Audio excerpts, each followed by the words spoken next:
What's good, African family? Welcome back to the African Wahala. We have some good news coming out of Niger Republic, West African country, as it ends its military agreement with the United States.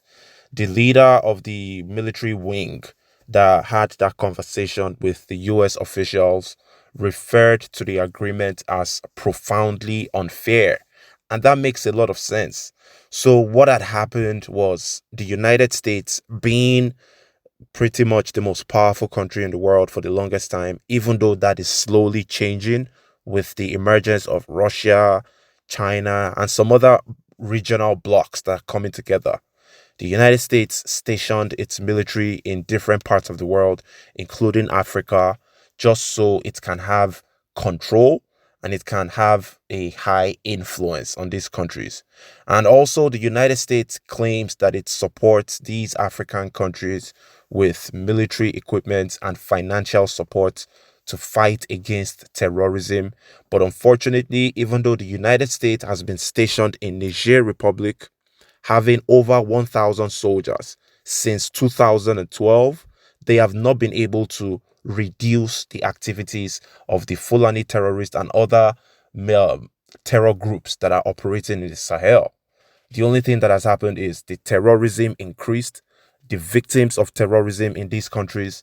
I'm talking about the people that got killed and displaced. They only got it, they increased in number, even though the US has pledged millions, if not billions of dollars to support the military fight against these terror groups. It has never yielded any good result. And the reason is because there is a conflict of interest.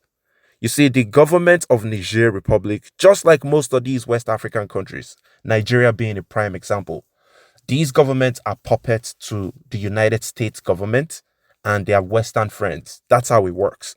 So when the US sends in money to these corrupt puppets that are leading African countries, they simply siphon 80% of the money. They steal the money.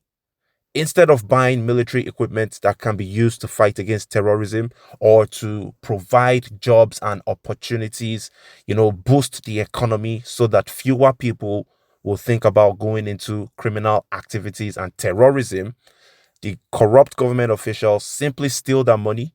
They use the money to buy luxurious items, houses in the United States, in England, in France. They fly around in private jets. They are billionaires. While majority of their people are extremely poor, the money that was supposed to be used to fight against terror attacks is spent on luxurious items. And the US government, their puppet masters know about this, but they keep on funding that corruption because it helps them gain control and influence in these West African countries. So right after the military guys took over in July, or rather middle of 2023, and that followed suit after Burkina Faso and Mali and Guinea Conakry did the same. The US decided to label them as illegal. So basically, the US was encouraging dummy countries like Nigeria and dummy groups like ECOWAS to invade Niger Republic and reinstall the corrupt president Bazoum, the corrupt US and French puppet, back into power in Niger so that they would continue having influence. But the people of Niger said, no, we support the military takeover. We are sick and tired of this relationship that we've had with you guys. It has been nothing but one-sided. We are still the poorest people in the world. You guys are still extremely wealthy, and your presence in our country has yielded absolutely no results. So it's not a secret that Niger Republic is slowly aligning with Russia, and we're seeing Russian troops for the first time landing in Burkina Faso with the cooperation with the military guys in Burkina Faso, which by the way has been better than any form of democracy that the country has ever had. And the same thing is about to play out in Niger Republic. So the US is losing ground in Niger Republic, and they are being replaced by Russia more than likely.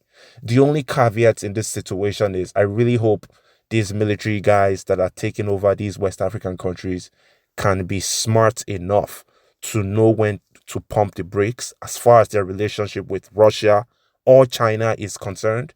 It's not as if Russia and China care about African people more than the United States of America does. No, that's not how it works. None of these countries give a damn about us. And it's understandable. We are supposed to care about ourselves. We shouldn't be expecting other people to take care of us.